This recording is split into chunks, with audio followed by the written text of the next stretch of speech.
Now, I also know there's people out there that say, "Oh, we can't believe the official narrative and all that," and they got questions. And you'll hear many people say it's okay to have questions, question things, but for people to put all these conspiracies out there and trying to say that they're lying to us, once again, I'm bringing in Brandon Tatum, who was an officer, who's had to do these kind of things, and he explains the situation. And if you want any kind of semblance of information on what's actually going on, what we're allowed to see, he points you in a direction that you can actually look to get some information.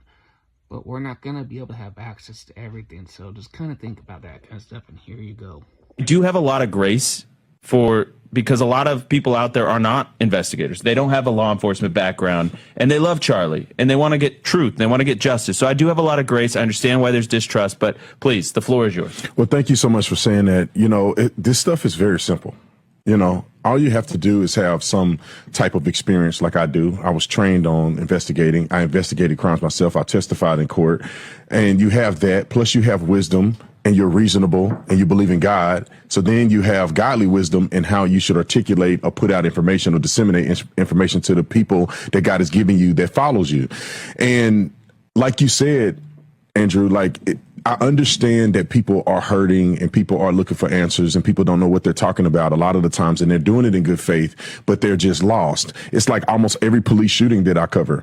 A lot of people don't understand use of force policy. They don't understand the law. They don't understand how the law is prosecuted. And so they are off on it, even though they have good intentions. Now, there's a difference between someone who's off on it in good faith with good intentions versus someone who know better and just out there spewing hatred and stupidity because they want to get clicks and subscribers and make money off of it. That is the difference. That is the difference between the anger point for me, is that if somebody just don't know, I get it. I mean, people don't understand investigations, but then people who should know better that's saying it is the ones that bother me the most.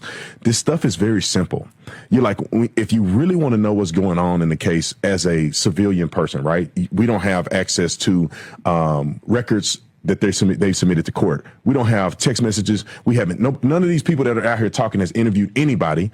Witnesses, suspects, parents, they have no evidence. They didn't look at forensics, so they have no idea what they're talking about. However, if you, as a civilian person, if you want to know or get a synopsis of what could happen and what evidence they may have, read the affidavit. Read the probable cause statement that was submitted to court. When you write a probable cause statement as a law enforcement agency, you cannot lie or deceive or put information in that's not true. Because when you get to trial and they have the initial hearing, if you don't have evidence to what you've said, which you've sworn under penalty of perjury, that is true, your case is completely thrown out. And you cannot convince me somebody like Kesh Patel and those guys are willing to throw away their entire career and legacy to botch the most important case of our lifetime.